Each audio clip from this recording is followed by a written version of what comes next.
What's happening in the canine industry? For all the latest news, views, and expert opinions, stay right here for the Canine Paradigm. You'll hear from industry leaders, experts, doyens of the industry, learned colleagues, movers and shakers, and the odd randy guest. Get the latest insights and expert advice from both here and abroad from the people in the know. Now, here are your hosts, Glenn Cook and Pat Stewart.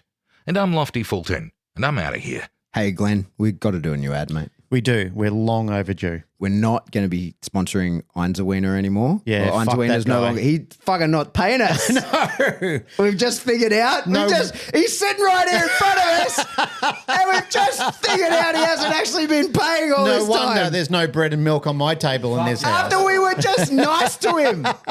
We were him. just flattering him. We were just whining and dining him, looking after him like a big fucking client we'd look after, and then we find out he hasn't been paying the bill. He's doing it right now, so we may as well tell people that if they're in Australia and you need dog gear, Don't get it from him. well, get it from him. Wait until he pays the Get bill. it from him so that he can pay us. What's your stupid website, Jason? einzwec.com. There you go. Get your stuff from there. Okay. All right, on to the real sponsors. Yes, the people who actually pay the bills. Canine Ceuticals. Yep. The best canine ceuticals.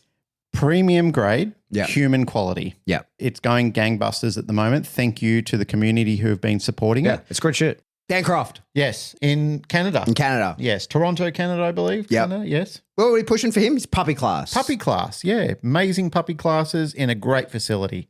Barbara de Groot. From the Heart Dog Training. Barbara just loves us, and we She love just Barbara. loves us. Barbara is our sugar mama. Yeah. That literally is the thing's called, right? Yeah. The tier that she called. Yeah, okay. Yeah, the sugar mama tier. Thank you, Barbara. We Thank you, appreciate Barbara. you. We love you. Horny George Kittredge. Yes, Rowdy Hound dog boxes. Yeah. Yeah. The box is incredible. I saw it for the... Did we talk about this? Have we done an We ad have. since? We have talked about how amazing the boxes is.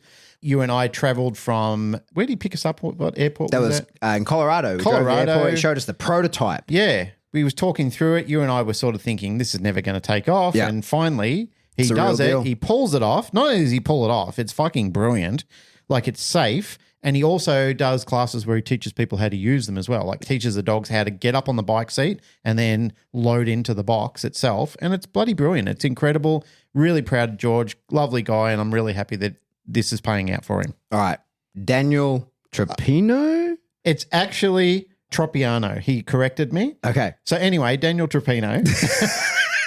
Dog Club, South Australia. Yeah. It's a cool little facility he's got It's a there. great facility. Get yes. in, check it out. He does all the training. Yeah, he's decked it out. He's got it all looking schmick. It's a bit street. It's a bit edge. It's a bit kitschy. Yeah, he's got some cool artwork Yeah, and it stuff looks there. good. Check Yeah. it out for Yeah, sure. It's great. It's about time South Australia started lifting its game. Good on you, Daniel. Yeah, leading the charge down there. Well done. We got a new one. Who we got? Tailored Canines. We have too. They contacted us on Instagram, Yep. stumbled into our advertising tier, and away we go. Yep. So they're in Canada. They are. They're in Ontario. Gold, Nipopo gold people. Yeah, Gold multiplicators. I think they're a gold multiplicator. Yep. So if you're recently certified as a silver school and you're looking for somewhere to do your gold Yep. and you're around the Canada or just anywhere up that northern part of the Americas, check it out. So they Tailored Canines. do puppy, adult group classes, private and board and train programs. There you go. So Tailored thank Canines. you for jumping on and advertising with us. Hey, everyone. If you would like to be an advertiser, Don't do it. reach out to us. Shut up, you bullfed. So I know that on Patreon, and we appreciate people just putting money in there. That's wonderful. Yes. But we do have to limit how many people we have. And so get in contact with us. Make sure that we actually can serve you and that we actually, can provide you value as an advertiser. And that you align with our ethos as well. Of course. That's very important. That would be appreciated.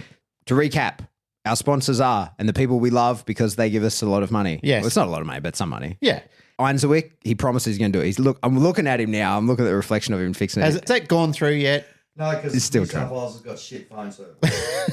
Dan Croft, public classes, Yep. cool facility. Barbara de Groot, Amazing. Sugar mama. Love her. From the Heart Dog Training. George Kittredge, Rowdy Hound dog boxes. Daniel Tropino, Dog clubs. Troppy Daniel, Dog Club South Australia, Yeah. and new to the family, Tailored Canines. Yeah. All the way from Ontario, Canada. So we've got 2 Canadians. That'll do advertising. Yeah. That'll do. Mostly from the United States. One from Oz. Well done. Well played. Thank you, sirs and madam. Check them out. They support us. You Yeah. should support them. Yep. Here's a show. There's a show now. Here's the show.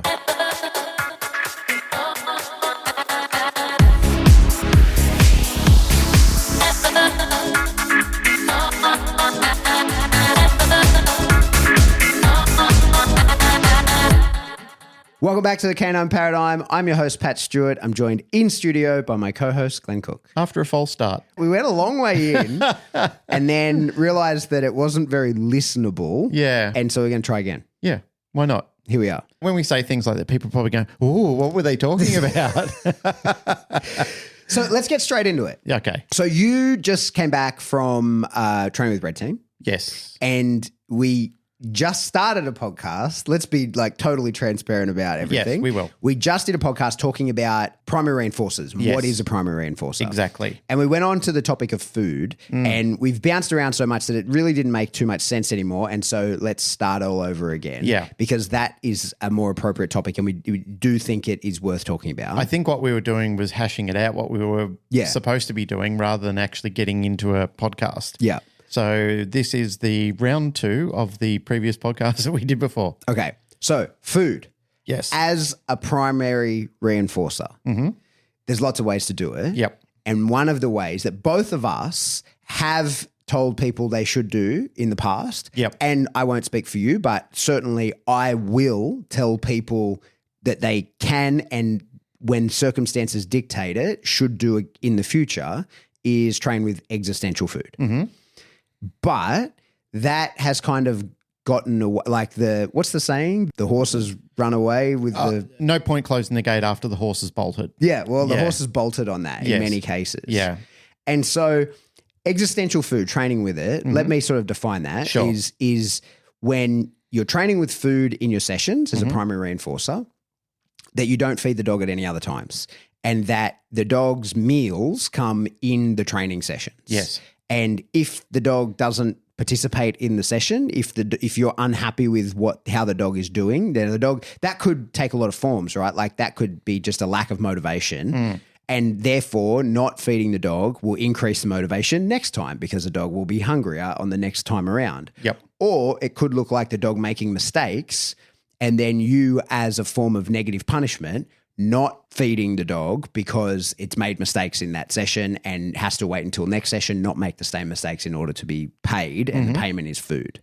I think my opinion on existential food is there's a time and a place for it. Yes. And I think what's happened, what we've seen, and like I'm totally prepared to take some of the heat on this, and it's like we've said in the past, is that when you're talking to an unknown audience and when you're talking to even when you're talking to a group of people, there's a huge spectrum in the middle. Yeah. Right now we're talking to God knows how many thousands of people that are just listening in their ears. We don't know who they are. We don't know where they are. We don't know their experience. We don't know anything about their dog. As well as you and I both do a fair amount of talking to camera lenses and your information goes to whoever decides to click on the video, right? Whoever decides to pay the fee or if it's free or whatever, right? So in the moment when you're actually training a dog, when you've got an actual person and with an actual handler of a dog and their dog that has a particular set of skills or needs a particular set of skills and presently has a particular personality trait and drives that are, like no dog, I've never met a dog that's got completely measured drives, you know what I mean? Like that are like completely level across the playing field. It doesn't happen. Doesn't exist. Every dog's an individual, just like people. Yep. There are times where the prescription is, no, this dog needs to go to existential food because of who the dog is, your limitations as a handler and what you want to achieve with this dog, bringing this dog back to working for every meal and proceeding that way is what we need to do. So the short and thick of it is we're trying to say that this is a tool and a technique, not a lifestyle. Yes. Yes.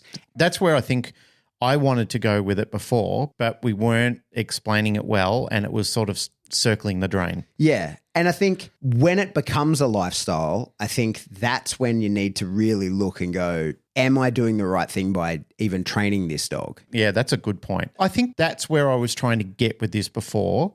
But again, it was circling the drain because I wasn't explaining my point to it well. Because as I said to you, during the time that we binned the first episode and contemplated the second episode, this is where students of mine had been nipping at my heels saying, you and Pat have been on the canine paradigm, you've been promoting this, you've been pushing this. And I mean, it's both of us. We were both talking, we were both chanting that, several years back. And maybe not to the extent where it was understood. And as you said before, there are times where people out in the internet land or the podcast land or listening as they're driving down the road in their car, they interpret things and then they get back to us and say, well, you said this. We may not have said it that way. It may just have been interpreted that way. Yeah. Or we may have left out a critical point, which we thought was clear in our heads, but other people haven't. It's like when software companies put out software and the only reason they realize there's bugs in it is when people come back and say, hey, I was doing this and it crashed. Yeah. Like the whole system went down for me, or this portion of it is completely unusable. And they say, well, thanks for letting us know. We will make a patch for it and then we'll patch our software. So this is essentially what happens in dog training. It has to happen. This is what's happened since I've been involved in, my journey of dog training 3 decades ago right up until now. There's been plenty of patches on it. One of the examples that I used before is that dog training is like a car body. There's a chassis that you can't change, but you can change the way the body looks and you can change the interior. You just can't fuck around with the chassis. The chassis needs to hold the car together. Yeah. And that's effectively what we need to do with training, is understand what is the parts that we can't change and what are the parts that we must change and what are the parts could we change cosmetically if we want to. So let me make a case for existential feeding. Yep. One of the times that I do existential feeding, you can pretty much count on, is puppies, because I need to control when they eat, right? Yep. I need to know when they're going to poop. Puppies, especially high drive kind of Malinois puppies, they'll overindulge and do themselves a mischief. Yep. They can make themselves pretty sick because they'll eat, their bottomless pits very often, the good ones anyway. Labradors are the same. Yeah. They'll eat until they burst their stomach. Yeah. So often with puppies, I want to start using food to start showing that dog how to live appropriately, right? Yep. I want to start showing the dog, there's lots of little things that I want to start convincing the dog to do more often, and that's the role of reinforcement, right? So if I've got a young dog, typically I'm measuring out their food for the day. Now, let's not get into the conversation of what you feed dogs, right? Let's not open that can of worms. You can feed your dog rocks all the way through to the highest quality kibble. It's none of my business, right? The highest quality raw. Oh my God, I'm doing it, right? Yeah. You can have a goddamn chef come to your house and prepare your dog's meals for all I care. It's none of my business. Just don't feed your dogs rocks. Don't. Because if somebody goes, they told me feed 'em rocks. they said to eat rocks. But so puppies, I tend to not feed any treats because that's going to be part of their diet, right? And so I think that for starters, and we can put it in the category of puppies, but it really applies to all dogs, is the calorie control, right? I think very often when we're training dogs and the dog's goal is to be a working dog, especially if you're going into, say, PSA, for example, you got a lot of shit you got to teach that dog, man. There's a lot of skills that dog's going to need to learn in its life. And if every repetition towards one of those skills is a calorie above the baseline of what it gets, if it's still eating from the bowl, its normal amount of meals, and then you're training with food, you're going to overfeed that dog. And chances are, if you've got a decent high drive sport dog, then it's going to eat as much as you give. It's going to get fat. And so that's one of the reasons why I would prescribe people going to an existential feeding program, is just so that you don't overfeed your dog. Because if you're feeding from the bowl and training with food, that's going to be too much food. Yep. So the next, I think that I can paint a picture of a dog that doesn't have a huge food drive, but that is the only drive that we have that's viable to use as leverage. I think that it's not uncommon that we come across quite a few dogs that don't have any prey, right? Of course, we could tap into defense with dogs, but that's typically not what we're going to do with or achieve anything viable with pet dogs, trying to tap into defense. A lot of the times, people, if we were to use that social sort of pack drive that dogs will have, and we say to people, well, you have to remove relationship and outside of these working hours and use relationship as a reinforcer, that is, I think, sometimes too long of a bow to draw for some people. I think that that's something that I'm not prepared to do. Certainly for my own pet dogs, I I will do that if that is the only form of motivation that I can get. Well, you got to do what you got to do sometimes. Yeah, but for the most part, our clients aren't going to do that, Yeah. right? When you say to people like, no, you have to remove yourself, not give the dog access to you, not give affection and love freely, Yep. you have to control that as a reinforcer. I certainly don't want to do that. Of course, like I say, there's times that that's the prescription, but that's not how I want to live with my dogs.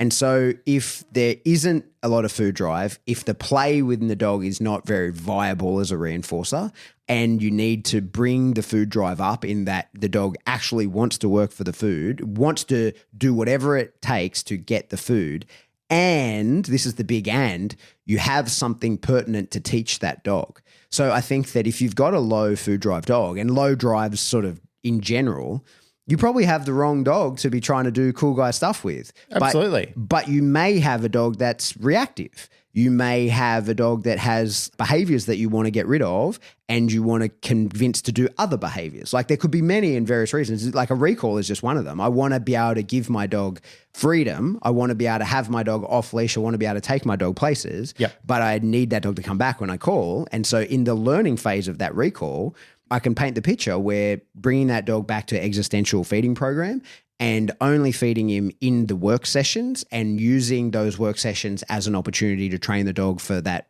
recall that is, reliable enough that you can use it.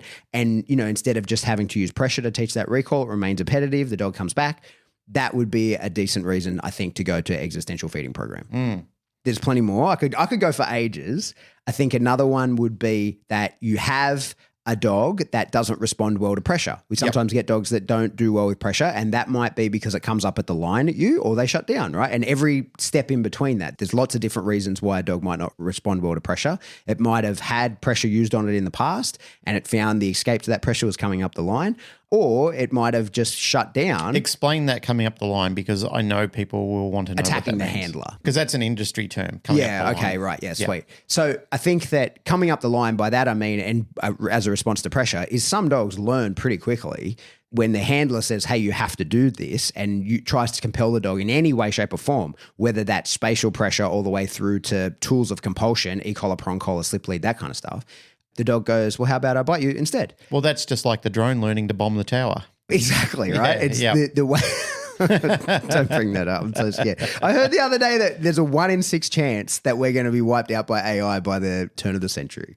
So anyway, that's another Well, I won't be here. conversation. Yeah. Well, hopefully by the end of the century, but it could be tomorrow. Yeah, it could be. So by coming up the line, I mean that the dog has figured out how to we've solve just the problem. Hang on. We just derailed the whole You've just conversation. Like that, that's going to give kids nightmares now. Yeah, well, it should. They should stop creating their TikToks using these AI features. Yes, they should. One of the things that happens pretty often, you see people will try and use pressure to compel a dog to do something. There could be many reasons why a dog doesn't understand what they're trying to compel them to do. But very often when the dog doesn't understand what the pressure is meant for, the dog looks at the handler and is like, hey, what are you doing that for? And most people in that instance will relieve the pressure, as you perhaps should. But you certainly shouldn't find yourself in that situation is the issue. But then what you've taught the dog is, because pressure motivates, release educates, is that at the presentation of pressure, the dog should show you aggression.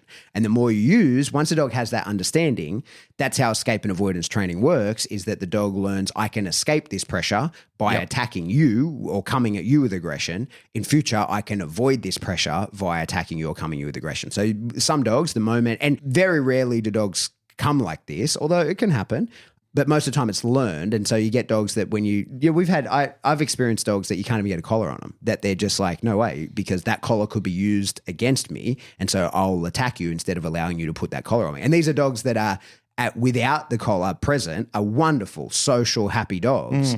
And as I've had to explain to people in every instance that that's the case, I say, hey, like, put yourself in this dog's position. Like, let's see this dog and experience it absent the collar and see how loving and social this dog is. And then when you show him a collar, he tries to bite you. Put yourself in his position. He truly thinks that he survives by doing that. He's having to go against his own, like, what he wants, his own social drive, in order to bring out at that point what is something akin to a defense drive, where I will do this in order to survive. I've got a story to talk to you about that. Yeah. To share with everybody. When I was a kid, my uncle had like a little Jack Russell, and for all intensive purposes, he was a great little dog until he had to get put away at night. He developed a long list of cues because, like one of your kids who doesn't want to go to bed, he would have a tantrum about having to get put to bed at night. It started off when they would just normally put him to bed. He started to become aggressive because he'd actively bite them. So then what they would do was they would get a blanket and they would wrap him up with a blanket. But then the side in a sack. Well, because the side of the blanket triggered the aggression, everyone had to get off the couch. So that became the new cue. Yeah. So something down the line cued him every time because he realized, well, now it's this. Yeah. Now that everybody is standing up and moving away from me, that would trigger the aggression. Yeah. There were a whole bunch of things. It was like the story, there was an old lady who swallowed a fly. Yeah. And it just kept becoming more and more ridiculous. But I wasn't a dog trainer then. I was a kid. All we would do is run screaming into the bedroom because the fucking dog would go mental and like literally jump on the floor and try and attack people because he realized I'm getting taken to bed. Yeah. If I had my time again, I would have said to him, why don't you just make this more repetitive for him? Perhaps the example that you used before, existential feeding, lure him into the bedroom, feed him in there, make him feel happy about it, close it down. He's eating his food, he's happy, he goes to bed. They weren't doing it that way. Yeah. So it was just one thing catalytic into another thing. So I got to see the evolution of this happening because every time we'd go around there, it was something else. Something else would trigger the behavior. But again, I was looking at it from a non-dog trainer's eyes. I didn't know it was happening. We were all just scared. We just hear, oh, we're going to put Lucky to bed. So we all run away. And then that would trigger him to be aggressive because he knew as soon as everyone ran out of the room, that was the cue for my uncle to come at him with the blanket, which led to him running around trying to bite my uncle. It was just catastrophic. And that was the only time that dog became aggressive. At the other time, he was a sweet little dog. He'd play with you. He wasn't dangerous, but that led everyone to believe that he was a dangerous dog because they'd just gone about it the whole wrong way and started to educate him. Bedtime is a fucked up scenario that plays out really badly. That's what we see a lot when people have a dog that has a particular issue, the man in the blue hat, and then it starts to be the car and all these kinds of things. And you say, well, it's still just the man in the blue hat. It's that the dog's figured out all these things take There's just another bunch of triggers down the line. All these things take him to a man in the blue hat, right? Yep. So it's not really that he has an issue with the car. He doesn't like where the car takes him, and many and various things. It just goes further and further and further. And the dog makes the association one step at a time. So sometimes by the time the trainer's called in, there's 500 steps of association removed from the actual trigger. Yep. And we then start trying to deal with, oh God, okay, like he won't cross the street. Okay, fuck, we got to work on that. And like all these various things when in reality there was only one problem. And if we knew the source problem and we fix that, all the others go away because it's only that they lead to that one problem. Do you remember as a kid, I was trying to explain this in shaping the other day. It actually made people kind of realize how it actually works because I said dog training on a day-to-day basis is frustrating and boring. And this is why a lot of people walk away from it and they leave it undone, except when you can see the big picture and you're working with the end goal in mind all the time. So you're kind of back-chaining yourself towards where you want to go. But do you remember as a kid when you were in class and you draw on one page, like let's say, for example, it was a rocket ship and the next page, it was just animation. So you would animate it that when you flipped all the pages, the rocket would blast into space or circle the moon and then come back down and land, or it was a missile that would hit a wall and explode. By the time you drew it, but it was painstaking. You had to draw on every single page. So it might have taken you a week in class to actually get this animation. Yeah. And then you'd show your mates, like you'd flick the page and you'd It's 2 seconds. Yeah, it's 2 seconds. All of that work had to go into 2 seconds of actual work. I was using that as an example of shaping because all of that work, you don't see it on every page. It's just a picture, then a picture with a bit more and a picture with a bit more. But the 2 seconds reveals the whole story. Like you see how it all plays out because you flip through it and you can see the whole play out. That happens with aggression behaviors as well. And that's what people don't realize is it's one thing that is catapulted from another thing and it's another day and it's another day. And all of a sudden it's a new cue that starts to develop down the line. Yeah. So the initial behavior where it's sort of cemented from then starts to blow apart and it's like an exploded view of all these things. But you didn't see it. You just came in at the end part of the story and thought, fuck, why would and how would a dog become aggressive to that? Yeah. Like for me, with watching that dog, like anybody who walked in and saw everyone running off the couch and running into rooms would have thought, what the fuck is going on here? What madness is like this? how does that happen? Yeah. You know, where does all that come from? Where did that descend from? And that came from the fact that that dog bedtime was traumatic for him. And it was just the old lady who swallowed a fly. The next thing, the next thing, the next thing. And it just catapults into this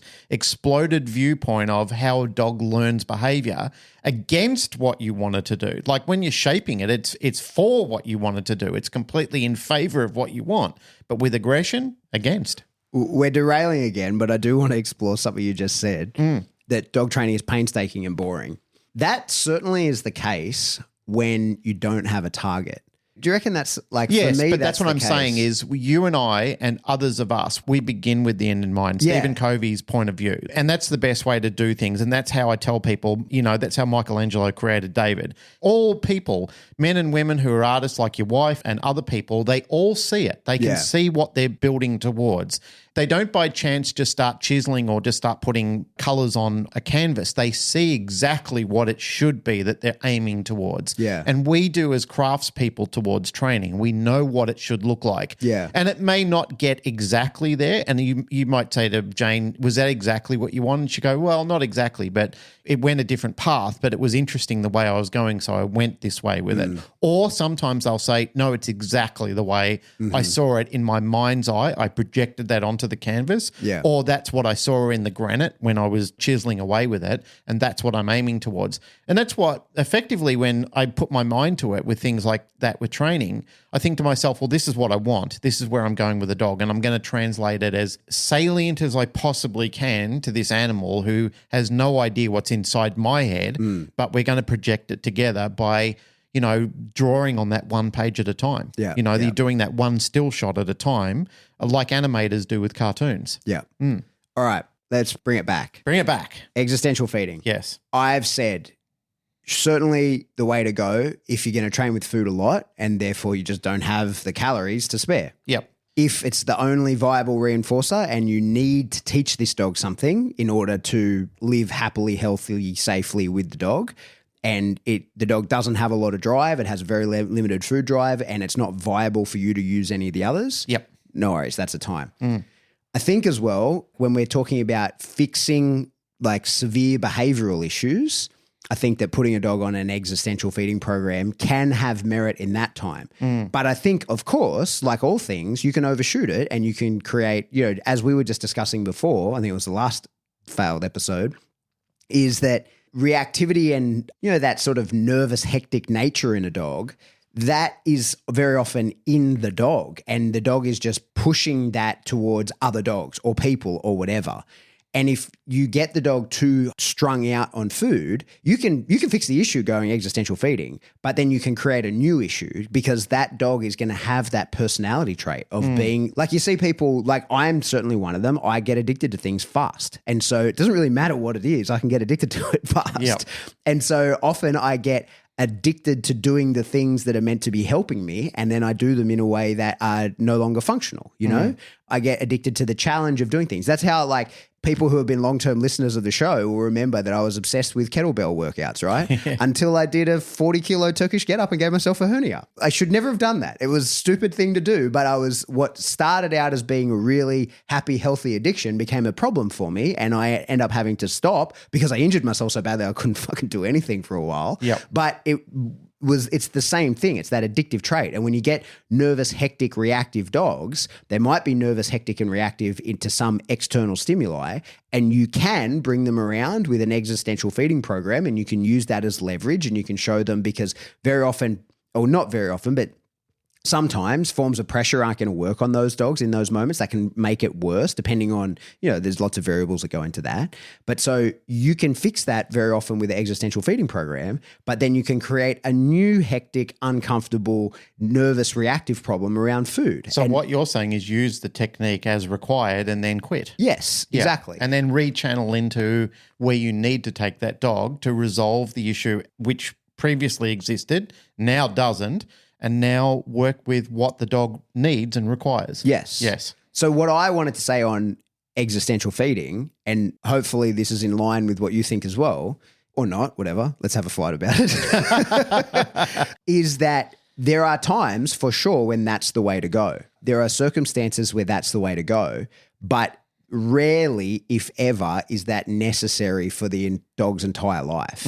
And for the most part, I think when you're using food in training, you have to look and go, okay, but why am I doing this? Like all of the things, all the primary reinforcers that you're using, why am I even using a reinforcer at all? Like, what is the goal here? Like, I've clearly defined my behavior, like my criteria. I know what it is that I want to mark the moment in time and say, that dog, that's what I want to see more of. Given this set of conditions, that's what I want to see again, right? Because what has happened has happened. That's what I think people forget about food and training in general, right? Like any form of positive or negative reinforcement or reinforcement in general, is that what has happened.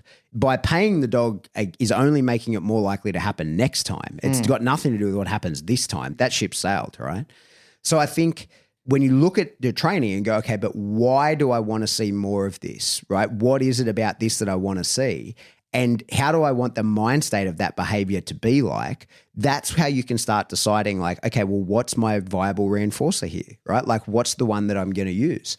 And food is a great reinforcer for many reasons, but it's shitty for others as well. Yeah. I think that one of the best things about food, and certainly the way that I prefer to use food, like when in a dream dog where everything comes together perfectly and I'm like, okay, this dog has all the drives in line with where I want a dog that can satiate. I don't want those bottomless pit dogs. I don't enjoy those kind of dogs because I think that that's a genetic trait. There's nothing I can do about that. But I don't enjoy those dogs that are sort of always anxious and hungry for food because I think it's sometimes they can have a hard time settling. Have you ever noticed that? There's a two-prong effect to that. I often use Randy as the example for that because if I use, and when I was using a toy to try and motivate him when I was trying to channel early behaviors, I was getting too much drive expression and too much edginess through him from that, where he couldn't really concentrate. And what I was finding was I was getting a shift in everything that I was trying to achieve where it was fragmenting. I wasn't actually achieving what I wanted to do. So I had to use food.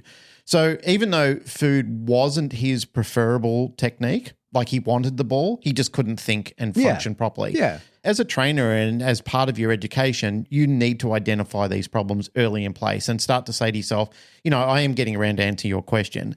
What you need to come to terms with is this having a net positive effect for my dog or is it going against everything that I'm trying to achieve? And if you're finding that same thing with food, like if food is creating a drama for you, then you have to find something else. You have to move along the line like Narelle and I were doing when we were training our parrot years ago.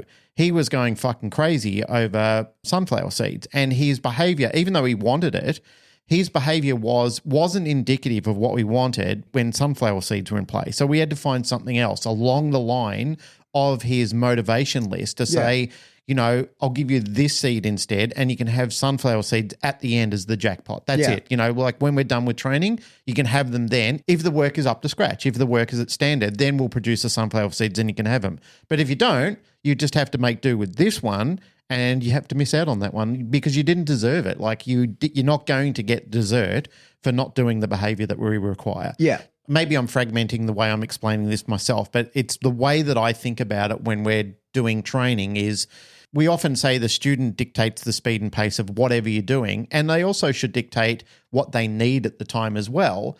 But then I guess looking at it like a good parent would with a child is you also need to be the good parent to say, I know you want this, but I'm your parent and I know that you need this and this is how it has to be. And we have to do that for our dogs as well. Like there are certainly times where I know what my dog wants and I know that maybe that would help, but also I know that it's going to have a very short-term effect on the dog before it boils over into something else. Like as you said before, there are some dogs who can become too edgy and too frantic about the use of food sometimes where it dissipates into an alternate behavior of something that you didn't actually want. And then you're finding, well, now I'm fighting with my dog. Yeah. And I didn't want to. That wasn't the intention of my whole plan. And I think sometimes when you're trying to teach behaviors and you've leveraged the dog too heavily with food. Now, when I say you've leveraged the dog too heavily with food, that doesn't mean that there's a way to do that. Every dog takes a different amount to end up hectic around food. Yeah, Some I agree. dogs are born that way. Yep. And other dogs, you've really got to stress them in order to make them that way. And you would have to really you would have to be a really shitty person and do it on purpose to make them hectic around food because they're just not that into it. Labradors really come into mind about dogs that are hectic around food.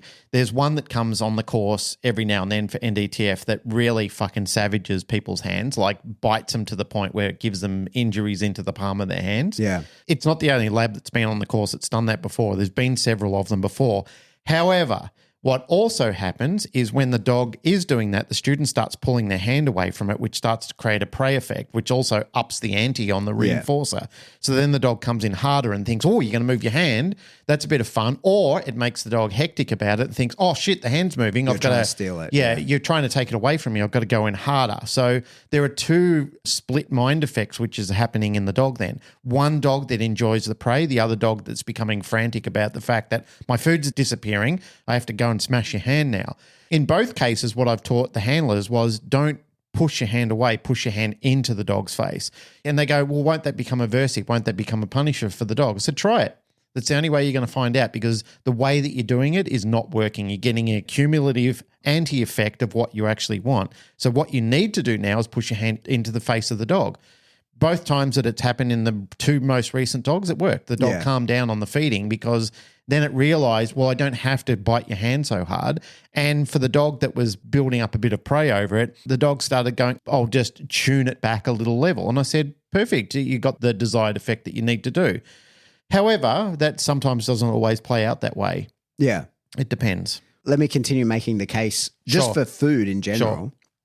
Is that food as a reinforcer for training dogs? Incredible, right? Like you can pay out of position in multiple ways. You can click and the dog has to come to you. You can mark and throw the food in a particular way so that the dog like is set up for the next rep. I think that's one of the beauties of, training with food in that way is that you can mark for the position that the dog is in or the action that the dog is doing presently, but you can pay in a way that sets the dog up to not only do the behavior again because like it wants the food, but in taking the food, it's coming into the next like rep of the behavior. So like it's a wonderful tool in that way. Those are two versions of paying out of position, setting up for the next behavior. The other is paying in position. And like if you're playing with a dog, if you're playing games, you can give affection in position, but by giving food in position means that the dog can like static duration behaviors, you can reinforce and give value to staying in those positions. There's so many good reasons to train with food. And I know that we're not like there's precious few people left that need to be convinced to train with food at all, right?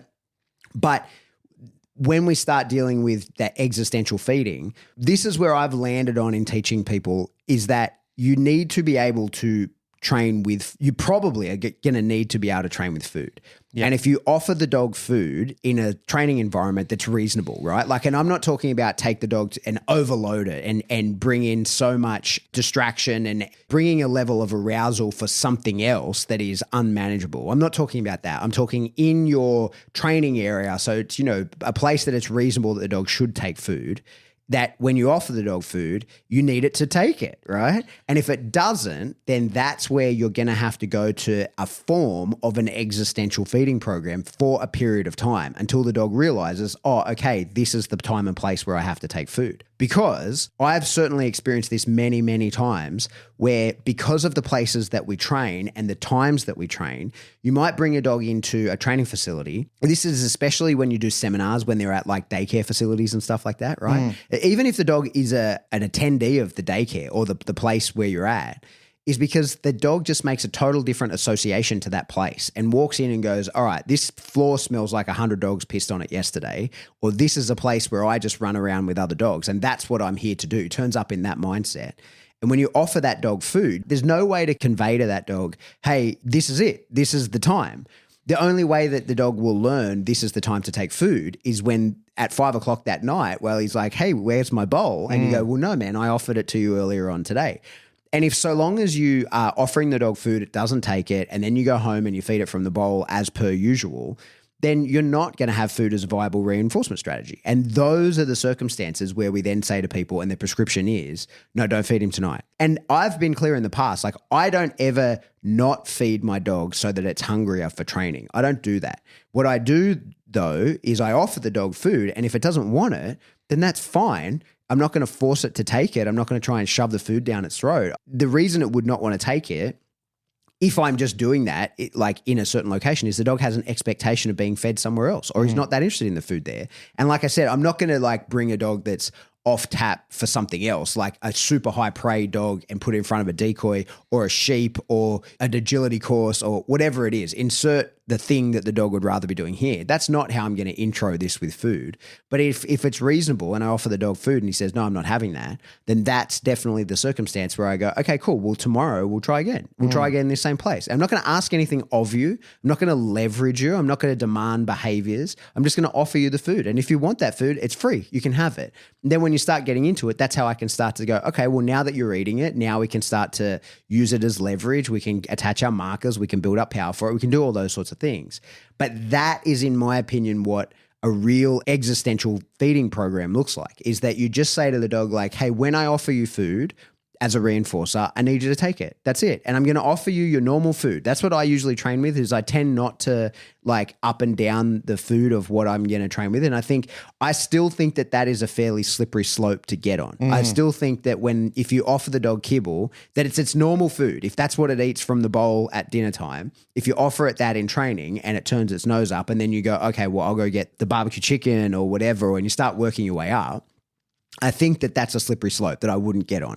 I don't care if you start with the highest value because that's what the dog eats from the bowl. Cool, no problem. I don't think that you need to bring the dog down to the lowest, crappiest level of food. I think that's unnecessary. But if the dog... Okay, well, that's a good point, because that's where we were disagreeing with before. Yeah, but I've never thought that. Yeah. I've just thought that like you should train with whatever it is that the dog's going to eat. I get it. Yeah. Got a question for you. Something that I was observing during my week in Canberra last week with training.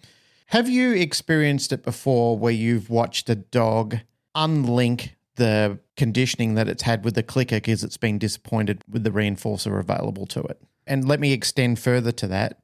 Not only unlink it, but instead of it being a Pavlovian effect, it becomes an operant effect for the dog. Yeah. Yeah, for sure. Yeah, well, that's something that I noticed, and it was something that I was disappointed, also intrigued by, was that when the dog was marked, it did initially have a Pavlovian effect for it, but when it turned to see what it was getting, because it wasn't a expected reinforcer or a primary reinforcer, the dog was like, oh, is that it? And took it begrudgingly. Now, I know I've been around dogs enough to know what a dog looks like when it accepts something begrudgingly, like it thought, well, this is it. That's as good as it's going to get. So what it was a tug. The handler gave the dog a tug, and I'm not knocking the handler. I'm not knocking the training. It was something that we were able to resolve quite quickly. It was actually good. It was part of a lesson plan that we were having at the time. But the marker went off. The dog did have an initial Pavlovian response to it. It turned around. The first couple of times it took it. But then as time went on, I could see this dog really doesn't want this item. Like, it started to change its whole persona. Its work started to decline. Its acceptance started to decline. In fact, it started to ignore the verbal marker. So it was Pavlovian at one point, then it changed. So I said to the handler, what's going on here? Why are you insisting with this? And he goes, oh, this is not my dog. I'm handling this one for somebody else. But this is what my dog likes. So usually this dog likes these sort of things. And I said, interesting, because when you came in before, your dog was looking at a roll on the floor, like a white roll. And I said, can we exchange the item and try it for that? As soon as we did, fix the problem. The dog went straight back. You could see that the dog reconditioned to it. Once the handler was marking the dog was then responding in the nominal way that you would expect the dog. It was swinging around, wanted to engage in the game, and the game would liven up once again. But I thought that to myself, that's an interesting thing, and it's a phenomenon that I have seen before, which I don't generally see with food, but I have seen it with an incorrect choice of a toy before. It's interesting you say it wasn't the handler, the dog's own handler. It seems odd to me that a dog would make such a distinction between a tug and a rolled up towel. But it did? Yeah. The follow-up questions I would have in that circumstance would be, what happened with that tug?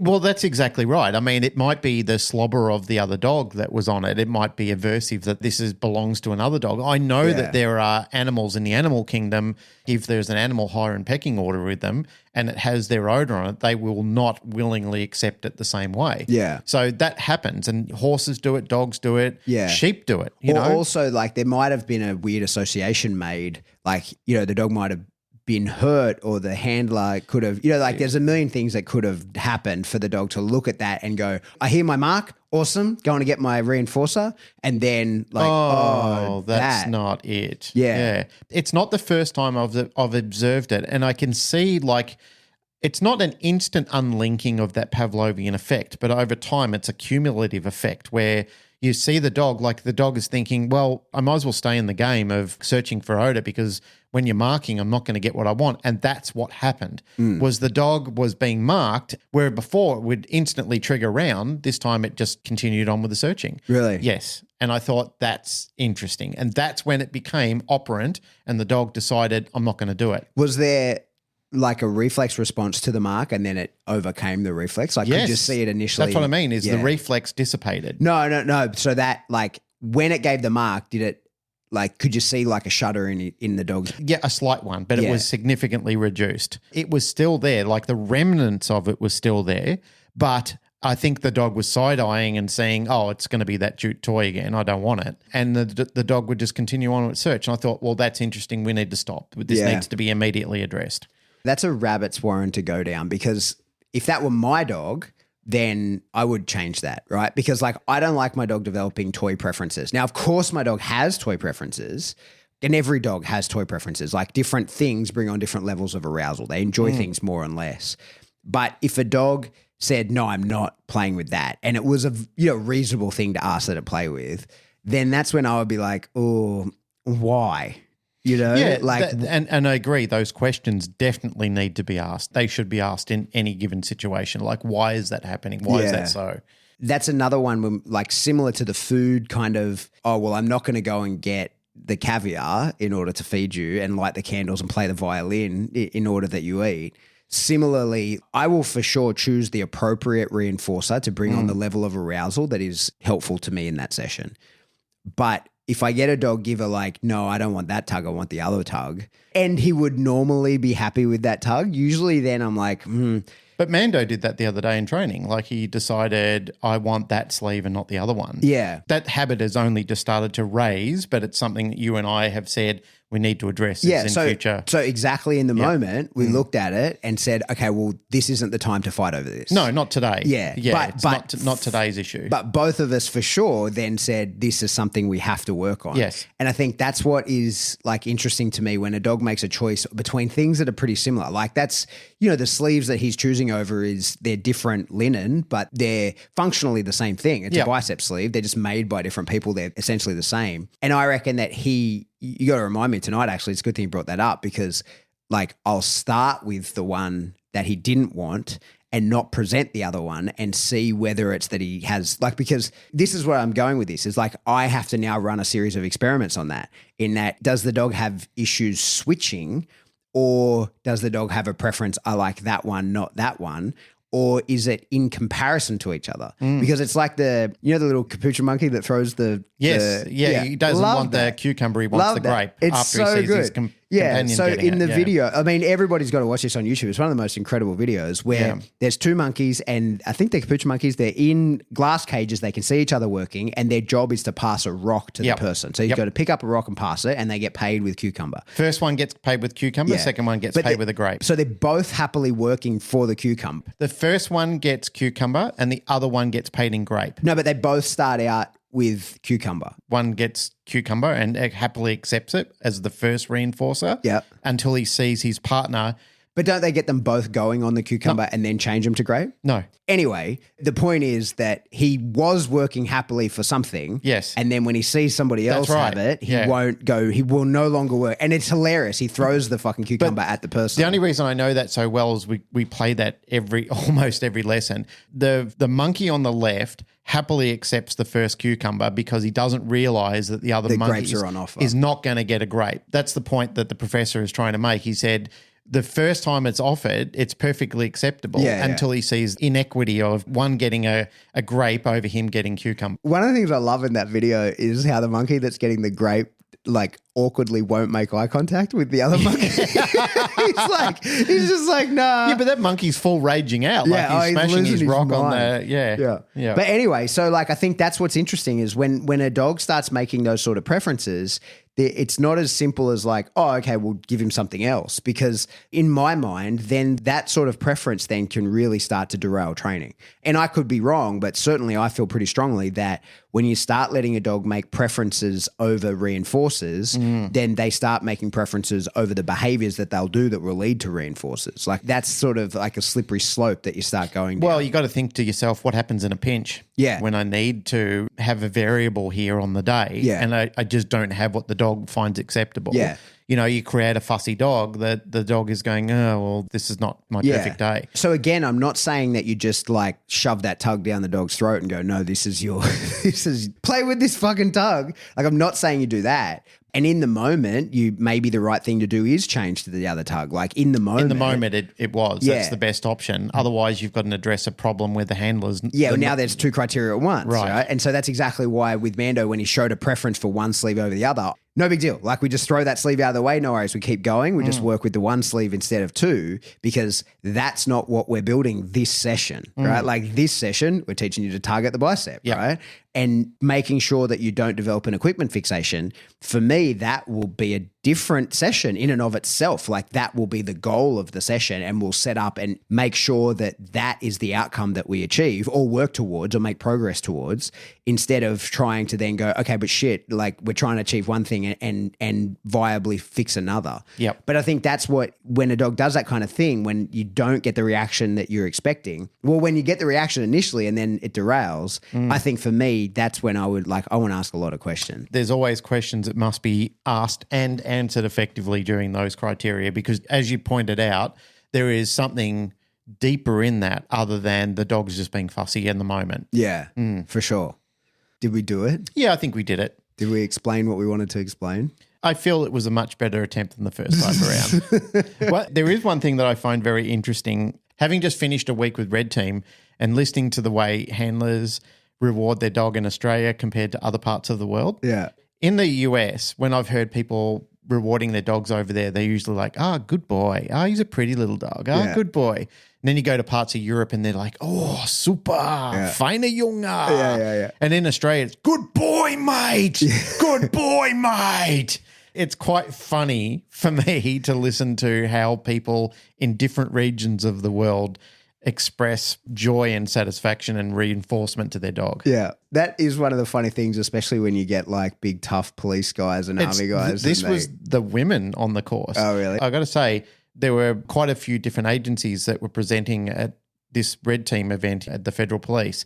Some of the women there were absolutely crackers. They were unbelievable handlers, really good trainers. And one of the nice things that I did see was that some of the trainers were using food as a reward. Yeah. Yeah. On their detection dogs. On their detection dogs, which has not been a thing of the past. And what sort of feeding program were they on with that? Existential food. Yeah. Yeah. So that's one of the interesting ones is that I think training detection and using like training detection and teaching is one thing. Yep. But keeping food going as your reinforcer into the work, that's a tricky thing to do long term, I think. You know, like I think for me, shit, we were just about to wrap up, but for me, like I very much like food to convey information to the dog quickly. Like for me, that's what the role of food in training is, that I can really quickly convey information to the dog, right? And I can be like, hey, that was it. Here you go. Let's go again. And you know, with toys and all kinds of games and that, like there's just these big spaces between the sessions and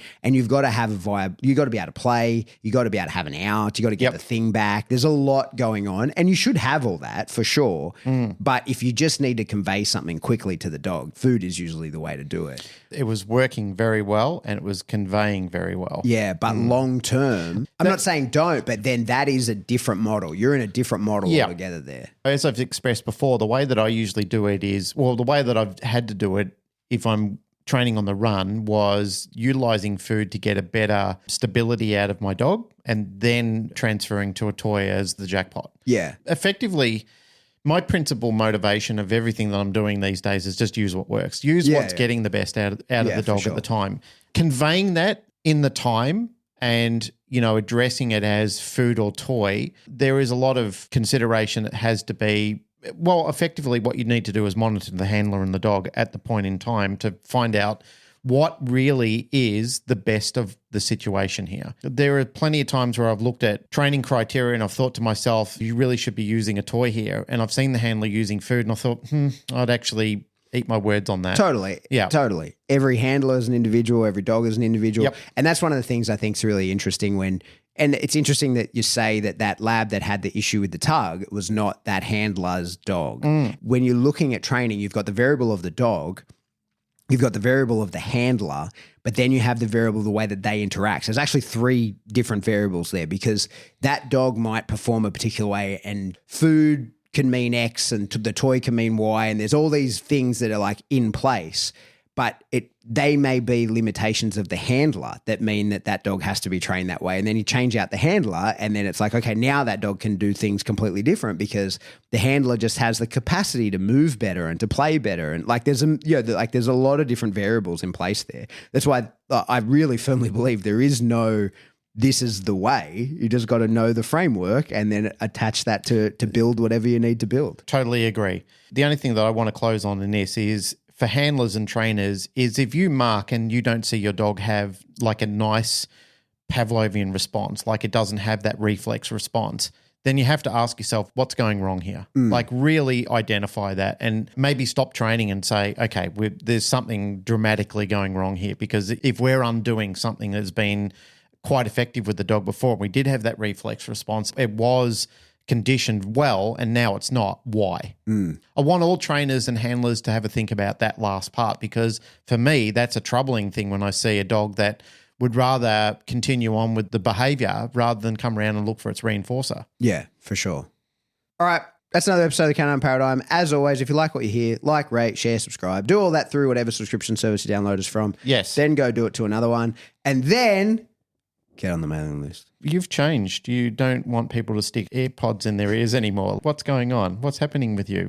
What's changed? Have you had a bad experience with this? With someone jamming an earphone in my ear? Yeah. I mean, do that for sure. The main way to spread the message of the show, do you know what the main way is? What's that? Really loud in your car. All your windows open. What, just yell it out at No, just turn the actual show on really loud in your car. So like when you're in traffic or whatever, so that everybody around, instead of listening to your techno that you would normally be blasting with your windows down, just it's us talking. What about if you go to a work meeting and you just say to your boss, stop? Stop. Stop. You sound like an idiot. You're coming off stupid right now. I think I can help with this Pam situation. Oh, God. Okay. If you want to support the show, get into Patreon. Just do it. Jump into there. Yes. A few bucks a month gets you a giant backlog of information. Lives. There's content. There's all kinds of stuff. There's lots of shit, yeah. There's just heaps of stuff in there. And both daddies want a new pair of Apple Vision. Yeah, we need them. We're saving up. As soon as they come out, you'll see us. People are going to listen and go, oh, you indulgent, spoiled millennials. I'm not a millennial. I'm a boomer. What am I? I don't know what I am. I think I'm an elder millennial. You're a Gen Z or something like that, aren't you? Or is that now? I'm like in the dead space in between. Yeah. I'm like an elder millennial and is it Gen Z or Gen X? I think Gen Z's are now. Yeah. Like that's now. I think I'm a Gen X or something like that. Who knows? It's so. I'm a 40-year-old man. I'm 53. I just turned 53. Congratulations. You made it. Yeah, I made it. You did it. Yeah. Good work. Thanks. All right. Get in the Patreon. Yeah. Get in Teespring or Spring. Yeah. Buy some cool merch. Buy some cool merch. Get in there, guys. Buy some merch. Buy some stuff. We haven't put any new merch in a while. Might have to get my wife onto making us something. Oh, she did. She actually did, and I haven't put it up. Oh, really? I need to get that's why, because my hard drive crashed and I lost the image that you sent to me that Jane did. She'll have it. Yeah. If somebody wants to make us something cool, just flick it over. Well, I think I heard somebody in our discussion group the other day saying that they want to revisit on Jetta's original arousal one. Oh, yeah? Yeah. All right, do it. Send us an email. Give us permission to use your thing. It'll be in spring. Everyone can buy it. Yeah. All right. If you want to get in contact with us, jump into the discussion group. Yes. Facebook. It's a Canine Paradigm discussion group. Get on the mailing list. Yeah, get on There's the mailing links list. everywhere. Yeah, do it. Just do get it. on the mailing Yep. list. We've been paying a fortune for that thing. We haven't used it once, not Yep. even once. While you're at work, just say once again to your boss, just say, look, I'll be back in a minute. I've just got to go and join a mailing list. Yeah. Then we can continue I've the just meeting. got to sign up our entire workplace Yeah. to this mailing list. Just make sure your IT guy's on board with it. Yep. But if you want to shoot us an email, we're info@thecanonparadigm.com. Goodbye.